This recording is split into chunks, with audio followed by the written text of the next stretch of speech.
ಇನ್ನು ಪ್ರಧಾನಿ ಮೋದಿ ಅವರಿಗೆ ಸಿಎಂ ಡಿಕೆ ಶಿವಕುಮಾರ್ ಅವರು ಸ್ವಾಗತ ಕೋರಲಿದ್ದಾರೆ. ಸಿಎಂ ಆದ ನಂತರ ಮೊದಲ ಬಾರಿಗೆ ಡಿಕೆ ಶಿವಕುಮಾರ್ ಅವರು ಮೈಸೂರಿಗೆ ಬಂದಿದ್ದಾರೆ. ಚಾಮುಂಡೇಶ್ವರಿ ದರ್ಶನವನ್ನ ಸಿಎಂ ಡಿಕೆ ಶಿವಕುಮಾರ್ ಪಡೆದಿದ್ದಾರೆ. ಸಿಎಂ ಆಗೋಕ್ಕೂ ಮುಂಚೆ ಇಲ್ಲೇ ಒಂದು ಮಾತು ಹೇಳಿದ್ದೆ, ಪ್ರಯತ್ನ ವಿಫಲ ಆದ್ರೂ ಪ್ರಾರ್ಥನೆ ವಿಫಲ ಆಗಲ್ಲ ಅಂತ ಹೇಳಿದ್ದೆ. ಚಾಮುಂಡಿ ದರ್ಶನ ಪಡೆದ ಬಳಿಕ ಸಿಎಂ ಡಿಕೆ ಶಿವಕುಮಾರ್ ಈ ಹೇಳಿಕೆ ಕೊಟ್ಟಿದ್ದಾರೆ. ನಾನು ನಂಬಿರುವ ಅಜ್ಜ ನನಗೆ ಮಾರ್ಗದರ್ಶನ ಮಾಡಿದ್ದಾರೆ. ಯಾವುದೇ ಧರ್ಮವನ್ನ ಕಾಪಾಡೋದು ನಮ್ಮ ಕರ್ತವ್ಯ. ನಮ್ಮ ಕಷ್ಟ ದೂರ ಮಾಡಿ ಸುಭಿಕ್ಷವಾಗಿರಲು ಕೇಳ್ಕೊಂಡಿದ್ದೇನೆ ಅಂತ ಸಿಎಂ ಡಿಕೆ ಶಿವಕುಮಾರ್ ತಿಳಿಸಿದ್ದಾರೆ. ಸಿಎಂ ಆದ ಬಳಿಕ ಮೊದಲ ಬಾರಿಗೆ ಚಾಮುಂಡೇಶ್ವರಿಯ ದರ್ಶನವನ್ನ ಪಡೆದಿದ್ದಾರೆ ಸಿಎಂ ಡಿಕೆ ಶಿವಕುಮಾರ್ ಅವರು.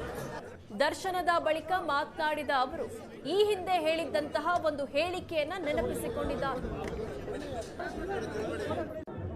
ಇವತ್ತು ರಾಜ್ಯದ ಮುಖ್ಯಮಂತ್ರಿಯಾಗಿ ನಾಡಿನ ದೇವತೆ, ಇಡೀ ನಾಡಿಗೆ ದುಃಖವನ್ನು ದೂರ ಮಾಡುವಂಥ ದೇವಿ ದುರ್ಗಾದೇವಿ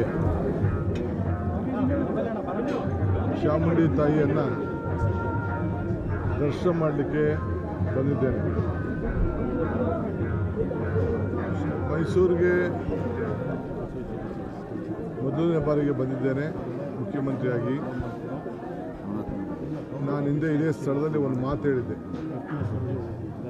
ನನ್ನ ಪ್ರಯತ್ನ ವಿಫಲ ಆದರೂ ಪ್ರಾರ್ಥನೆ ವಿಫಲ ಆಗಲ್ಲ. ಅನೇಕರು ಚರ್ಚೆ ಮಾಡಿದ್ರು, ಸಂತೋಷಪಟ್ಟಿದ್ರು, ನಗಿದ್ರು, ಟೀಕೆ ಮಾಡಿದ್ರು, ಇವೆಲ್ಲ ಇತ್ತು. ಆದರೆ ನನ್ನ ನಂಬಿಕೆ ಚಾಮುಂಡೇಶ್ವರಿ ತಾಯಿಯ ಆಶೀರ್ವಾದ ಈ ರಾಜ್ಯದ ಜನತೆಗೆ ಸಂಪೂರ್ಣವಾಗಿ ಅವಶ್ಯಕತೆ ಇದೆ. ನಾನು ನಂಬಿರುವಂಥ ನನ್ನ ಅಜ್ಜ ಯಾವಾಗಲೂ ನನಗೆ ಮಾರ್ಗದರ್ಶನವನ್ನು ಕೂಡ ಈ ರಾಜ್ಯ ಯಾವ ರೀತಿ ಸುಭಿಕ್ಷವಾಗಿಡಬೇಕು ಅನ್ನೋದನ್ನು ಮಾರ್ಗದರ್ಶನವನ್ನು ಕೊಟ್ಕೊಂಡು ಬರ್ತಾ ಇದ್ದಾರೆ. ಸೊ ಧರ್ಮ ಕಾಪಾಡಬೇಕಾದ್ದು ನಮ್ಮೆಲ್ಲರ ಕರ್ತವ್ಯ. ಯಾವುದೇ ಧರ್ಮ ಇರಲಿ, ಅವರವರ ನಂಬಿಕೆ, ಅವರ ಆಚಾರ, ಅವರ ವಿಚಾರ. ನಾಡಿನಲ್ಲಿ ಒಂದು ಸರ್ಕಾರ ಎಲ್ಲ ಧರ್ಮಗಳು ಕೂಡ ಸಮಾನತೆಯಿಂದ ನೋಡಬೇಕಾದ್ದು ನಮ್ಮೆಲ್ಲರ ಜವಾಬ್ದಾರಿ. ಆ ನಿಟ್ಟಿನಲ್ಲಿ ಎಲ್ಲರೂ ಕೂಡ ಸಮಾನತೆಯಿಂದ,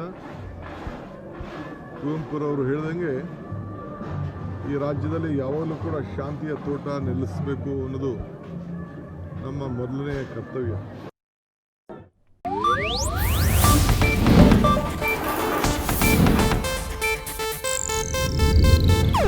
ಇದು ಏಷ್ಯಾನೆಟ್ ನ್ಯೂಸ್ ನೆಟ್ವರ್ಕ್ ಪ್ರಸ್ತುತಿ.